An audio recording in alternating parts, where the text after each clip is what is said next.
they'll tell you so. We are Rushing to and fro, he's the really useful engine we adore. He's the one, he's the number one. Thomas the tank engine. He's the really useful engine we adore.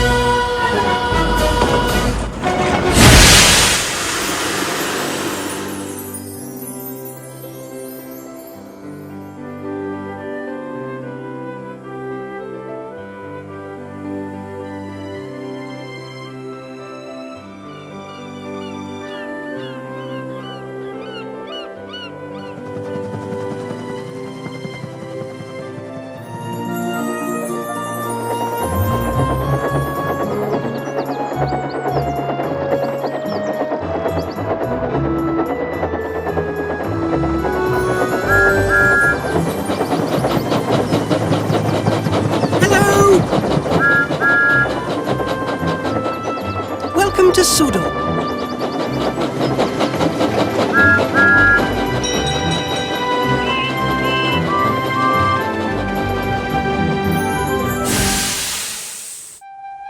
One night, Henry and Gordon were alone with James. Although Sir Topham Hatt was beginning to think well of him, whenever a chance came, the other engines would talk of nothing but bootlaces. "Remember when they had to use a bootlace to get you out of trouble, James?" they would tease. James tried to get back by talking about Henry, who got shut up in a tunnel, and Gordon, who got stuck on a hill, but they wouldn't listen.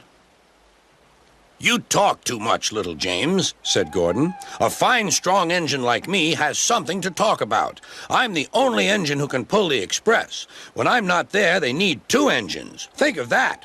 I've pulled expresses for years and have never once lost my way. I seem to know the right line by instinct." Every wise engine knows that the signalman sets the switches to make the engines run on the right tracks. But Gordon was so proud he had forgotten.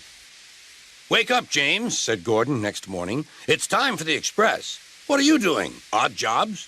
Ah, well, we all have to begin somewhere, don't we? Run along and get my coaches. Don't be late." James went to get Gordon's coaches. They were all shining with new paint. He was careful not to bump them, and they followed him smoothly into the station singing happily, "We're going away! We're going away!" "I wish I were going with you," said James. "I should love to pull the express and go flying along the line." Gordon, with much noise and blowing of steam, got ready to back onto the train.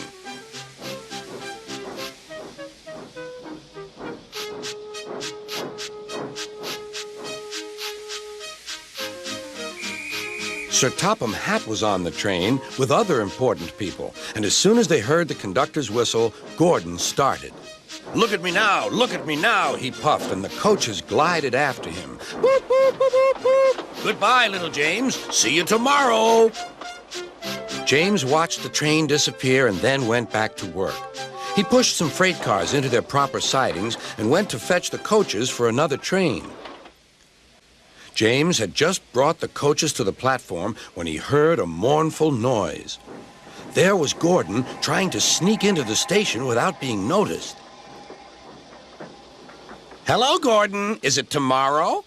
Gordon didn't answer. He just let off steam feebly. "Did you lose your way, Gordon?"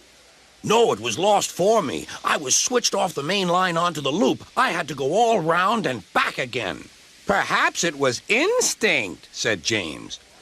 All the passengers were shouting at the ticket window, "We want our money back." Sir Topham Hatt climbed onto a cart and blew the conductor's whistle so loudly that they all stopped to look at him. Then he promised them a new train at once. "Gordon can't do it. Will you pull it for us, James?" "Yes, sir. I'll try." So James was coupled on and everyone got in. "Do your best, James," said Sir Topham Hatt. Come along, puffed James.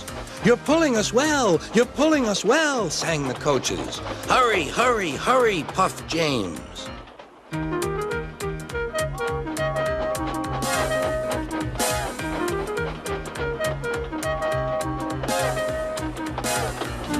bridges and stations flashed by. The passengers cheered, and they soon reached the station. Everyone said thank you to James, and Sir Topham Hatt was very impressed.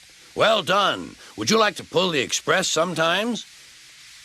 Yes, please, answered James.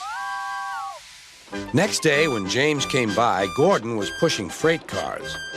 I like some quiet work for a change, he said.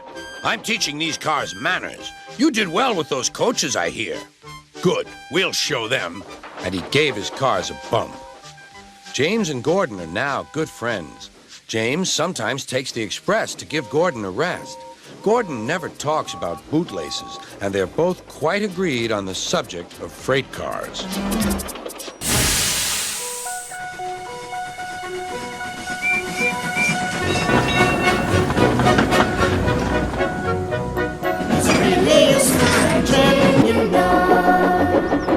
All the other engines, they'll tell you so. Rushing to and fro, he's the really useful